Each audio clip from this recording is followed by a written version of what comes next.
October 29 నాడు 2020 చట్టాన్ని 28లో 29 నాడో తేటం జరిగింది అధ్యక్ష. ఆ చట్టానికి ఒక 2 రోజుల ముందు తర్వాత నవంబర్ 10వ తారీఖు దాకా సాదా బైనామాలని యాక్సెప్ట్ చేస్తామనే ఒక కమ్యూనికేషన్తో సాదా బైనామాల్లో ఉన్న రాష్ట్రంలో ఉన్న భూములున్న ఆసాములు అప్లై చేయటం జరిగింది అధ్యక్ష. అవి సుమారు 9,24,000 అప్లికేషన్లు ఆన్లైన్లో అప్లై చేసుకున్నారు అధ్యక్ష.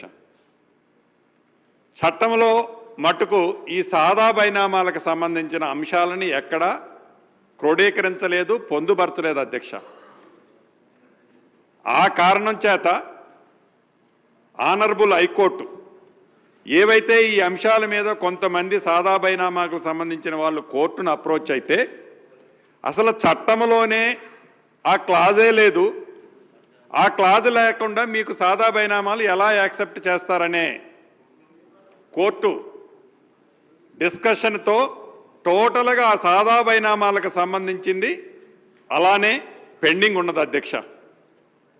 ఈ చట్టం ఏదైతే 2024 చట్టం భూభారత చట్టం ఉందో ఈ చట్టంలో నవంబర్ 2010 వరకు ఏవైతే అప్లికేషన్ ఆన్లైన్లో ఉన్నాయో, ఏవైతే ఎలిజిబుల్ ఉన్నాయో ఆ ఎలిజిబుల్లో ఉన్నాయి, ఎవరు పరిధిలో ఉన్నవి వారు, అది ఎంఆర్ఓ పరిధిలో ఉన్న, ఆర్డీఓ గారి పరిధిలో ఉన్న, కలెక్టర్ గారి పరిధిలో ఉన్న, లేకుంటే గతంలో వివిధ కారణాల చేత ఏవైనా రిజెక్ట్ చేసి ఉంటే వాళ్ళ కోసం ల్యాండ్ ట్రిబ్యునల్లో వాళ్ళు అప్లై చేసుకొని ల్యాండ్ ట్రిబ్యునల్ అప్రోచ్ అవ్వచ్చు అధ్యక్ష. రిజెక్ట్ కాకుండా ఉన్నాయి ఉంటే అది ఈ డీసెంట్రలైజేషన్ ఏదైతే చేశామో ఎంఆర్ఓ, ఆర్డీఓ, కలెక్టర్ గారు వీళ్ళ పరిధిలో ఉన్నవి వాళ్ళ పరిధిలో న్యాయబద్ధమైన వాటిని క్లియర్ చేసే అంశాన్ని ఈ చట్టంలో పొందుపరచడం జరిగింది అధ్యక్ష. ఏదైనా అబ్జెక్షన్స్ ఉంటే ఈ సాదా బైనామాలకు కానీ ఎనీ ట్రాన్సాక్షన్కి అబ్జెక్షన్స్ ఉంటే ప్రాపర్ ప్లాట్ఫారం మీద నెక్స్ట్ 2 స్టెప్స్ అబ్జెక్షన్ రేజ్ చేసుకునే అంశాన్ని కూడా ఈ చట్టంలో పొందుపరచడం జరిగింది అధ్యక్ష. ఇక వెరీ వెరీ ఇంపార్టెంట్ ఇష్యూ, మనిషికి దేశవ్యాప్తంగా ఆధార్ ఎలా ఉందో ఈ చట్టంలో భూధార అంశాన్ని కూడా చేర్చడం జరిగింది అధ్యక్ష. ఈ భూధార అంశం అనేది ప్రధానమైన అడ్వాంటేజ్ ఏంటంటే ఏ వ్యక్తి గురించి అయినా తన ఆధార్ గురించి తన డీటెయిల్స్ గురించి చెక్ చేసుకోవాలంటే ఆధార్ కోడ్ కొడితే ఆ వ్యక్తికి సంబంధించిన డేటా అంతా ఎలా అయితే విజువల్స్ ఉంటాయో ఈ భూధారులో కూడా ప్రతి రైతుకి ఒక భూధారు కోడ్ ఇవ్వటం జరుగునే అంశాన్ని ఈ చట్టంలో పొందుపరచడం జరిగింది అధ్యక్ష. అదే రకంగా జమాబందీ గ్రామ రెవెన్యూలో ఈ 2020 చట్టానికంటే ముందు ప్రతి రెవెన్యూ విలేజ్లో జమాబందీ జరుగుతుండేది అధ్యక్ష. ప్రతి సంవత్సరం ఆ గ్రామంలో ఆ సంవత్సరము మొత్తం జరిగిన ట్రాన్సాక్షన్స్ అది ఒకరిదొకరికి అమ్ముకున్నా కానీ ఒకరికి గిఫ్ట్ ఇచ్చుకున్నా కానీ ట్రాన్స్ఫర్ వివిధ కారణాల చేత చేసుకున్నా కానీ అది గ్రామంలోనే కూర్చొని ఆ రెవెన్యూ గ్రామంలో దానికి సంబంధించిన విషయాలన్నీ ఆ సంవత్సరానికి సంబంధించినవన్నీ ఆ జమాబందీలో పొందుబాటు చేసి క్లియర్ చేసుకోవటం జరిగింది అధ్యక్ష. 2020 చట్టం వచ్చిన తర్వాత అది పూర్తిగా ఎత్తేశారు అధ్యక్ష. ఎత్తేయటమే కాదు అధ్యక్ష, రాష్ట్రంలో 10,956 రెవెన్యూ గ్రామాలు ఉన్నాయి అధ్యక్ష. ఈ 10,956 రెవెన్యూ గ్రామాలలో అంతకుముందు ఒక రెవెన్యూ వ్యవస్థ ఉండేవాళ్ళు అధ్యక్ష, ఒక మనిషి ఉండేవాడు. అది విఆర్ఓ కావచ్చు, విఆర్ఏ కావచ్చు. రమారమి ఈ విఆర్ఏ విఆర్ఓకు సంబంధించిన వ్యవస్థ మొత్తం రాష్ట్రంలో సుమారు 23,000 మంది ఉంటారు అధ్యక్ష. ఒక అర్ధరాత్రి తన మైండ్లో వచ్చిన ఆలోచనతో ఒక కలము పోటుతో టోటల్గా ఆ రెవెన్యూ వ్యవస్థనే కుప్పకొల్చడం జరిగింది అధ్యక్ష. ఈ చట్టంలో జమాబందీ కార్యక్రమాన్ని చేయాలన్నా, గ్రామీణ ప్రాంతంలో ప్రభుత్వ భూములు పరిరక్షించాలనుకున్నా, గ్రామంలో ప్రైవేటు భూములకు కూడా రెవెన్యూ సైడ్ నుంచి ఒక వ్యక్తి అనేది అవసరం కాబట్టి ప్రతి రెవెన్యూ విలేజ్కి ఒక రెవెన్యూకు సంబంధించిన వ్యక్తిని కూడా నియమించి ప్రతి సంవత్సరం జమాబందీ కార్యక్రమాన్ని కూడా చేపట్టే అంశాన్ని ఈ చట్టంలో పొందుపరచబడింది అధ్యక్ష. అదేవిధంగా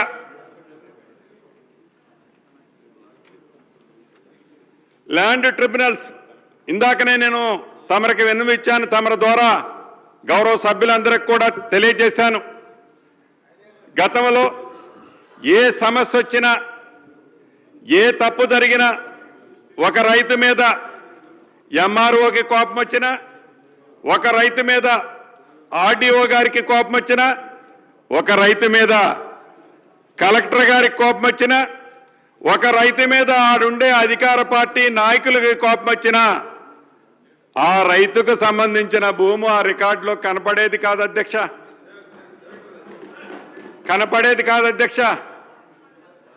ఆ 2020 చట్టం పుణ్యమా అంటూ ఆ రైతు ఏ అధికారికి పోయి ఒక పిటిషన్ ఇచ్చుకునే అవకాశం కూడా లేదు అధ్యక్ష. అప్పీలు చేసుకునే సందర్భం కూడా లేదు అధ్యక్ష. అప్పీలు అథారిటీ అనేది అవసరమని తలంచి ల్యాండ్ ట్రిబ్యునల్స్ని ఏవైతే సమస్యలు ఉన్నాయో ఈ ఉమ్మడి ఆంధ్రప్రదేశ్లో, ఆనాడు ఉమ్మడి ఆంధ్రప్రదేశ్లో కానీ ఈనాడు తెలంగాణ రాష్ట్రంలో కానీ గతంలో ఎప్పుడూ ఇన్ని సమస్యలు లేవు అధ్యక్ష. ఈ సమస్యల పరిష్కారాన్ని కనుగొనటం కోసం ల్యాండ్ ట్రిబ్యునల్ని కూడా పునర్నిర్మించే కార్యక్రమాన్ని ఈ చట్టంలో పొందుపరచడం జరిగింది అధ్యక్ష. అదే రకంగా ప్రభుత్వానికి సంబంధించిన ఆస్తులు ఇందాక తమరి ద్వారా సభ్యులకు తెలియజేసినట్లు అది రెవెన్యూ భూములు కావచ్చు, వక్ఫ్ బోర్డు భూములు కావచ్చు, దేవాదాయ భూములు కావచ్చు, ఫారెస్ట్ భూములు కావచ్చు, ఇనాములు కావచ్చు, ఇలా చాలా అంశాలు ఉన్నాయి. ఈ అంశాలకు సంబంధించిన ఆస్తులు ప్రైవేటు వ్యక్తులు ఉద్దేశపూర్వకంగా కానీ దాన్ని ఆక్రమించే కార్యక్రమాన్ని కానీ చేపట్టినప్పుడు ఎవరు ఇది ప్రభుత్వం పక్షాన ప్రైవేటు వ్యక్తులు ఎవరు కూడా క్లైమ్కు పోరు అధ్యక్ష. ప్రభుత్వ ఆస్తులని పరిరక్షించే కార్యక్రమంలో భాగంగా దీన్ని కూడా సిసిఎల్ఐ ద్వారా రివిజన్ వేసే కార్యక్రమాన్ని ఈ ఆర్ఓఆర్ చట్టంలో పొందుపరిచిన అధ్యక్ష. అంతేకాదు ఇంకొక ఇంపార్టెంట్ అంశం ఉంది అధ్యక్ష. అనుభవదారులు ఆబ్లిక్ కాస్తు కాలం ఇది ఒక జటిలమైన సమస్య అయినప్పటికీ 2014 ముందు పాస్బుక్లు కలిగి ఉండి అనుభవదారులుగా ఉండి పొజిషన్లో ఉండి ధరణి వచ్చిన తర్వాత ఆ పొజిషన్లో వారే ఉండి డాక్యుమెంట్లో రిజిస్టర్లో గతంలో పాస్బుక్లుండి ఆ పాస్బుక్లని నిర్దాక్షిణ్యంగా ఈ ధరణి కార్యక్రమం ద్వారా వారిని రోడ్డు మీద నెట్టేసిన వ్యక్తులు ఎవరైతే న్యాయబద్ధమైనవి ఉన్నాయో అటువంటి వాటి కోసం అనుభవదారుల కాలాన్ని కూడా ఈ చట్టంలో పొందుపరచడం జరిగింది అధ్యక్ష. అంతేకాదు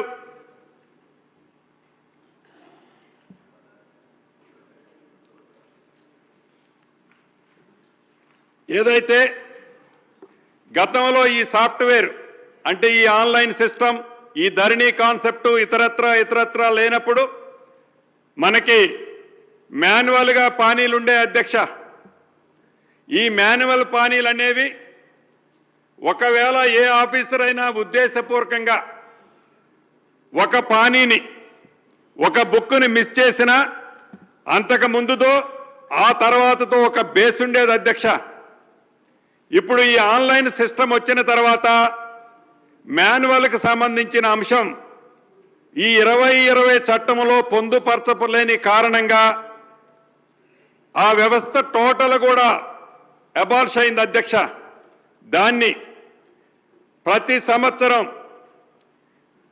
సంవత్సరం ఈ ఆన్లైన్లో ఉన్నదాన్నే కాపీ చేసి భద్రపరిచే వ్యవస్థ ఏదైతే ప్రతి రెవెన్యూ గ్రామంలో ఉంటాడో అక్కడ భద్రపరిచే అవకాశాన్ని ఈ చట్టంలో పొందుపరచడం జరిగింది అధ్యక్ష. అదే రకంగా అనేక అంశాలు నేను కొన్నే తమ దృష్టికి తీసుకొచ్చాను అధ్యక్ష. ఇంకా చాలా అంశాలని చాలా వివరంగా మెన్షన్ చేయటం జరిగింది. కొన్ని తమర దృష్టిలో తీసుకొచ్చాను. చివరగా ప్రభుత్వ అధికారులు ఎవరైనా గత చట్టంలో కూడా ఉంది, ఈ చట్టంలో కూడా దాన్ని కొద్దిగా మాడిఫై చేసి కరెక్ట్ చేసి పెట్టాం. ప్రభుత్వ ఉద్యోగులు ఎవరైనా ఉద్దేశపూర్వకంగా కానీ ఏ రకమైన ప్రలోభాలకు కానీ ఇతరత్ర అది ప్రైవేట్ ఆస్తులు కానీ ప్రభుత్వ ఆస్తులు కానీ ఎవరికైనా proper link document proper establishment చేయకుండా ఏ ట్రాన్సాక్షన్ జరిగినా అటువంటి అధికారి మీద కఠినమైన చర్యలు కూడా తీసుకునేది ఈ చట్టంలో పొందుపరచడం జరిగింది అధ్యక్ష. ఇవి కొన్ని మాత్రం తమర ద్వారా ఈ సభకి ఇప్పుడు కొన్ని తెలియజేయడం జరిగింది అధ్యక్ష. అదే విధంగా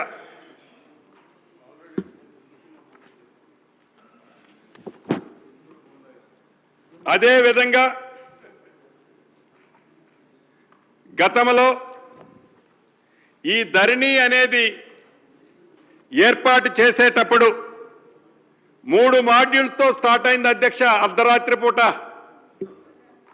ఈ 3 మాడ్యూల్స్ వల్ల 3 సంవత్సరాల 1 నెల వచ్చేసరికి 33 మాడ్యూల్స్గా మార్చడం జరిగింది అధ్యక్ష.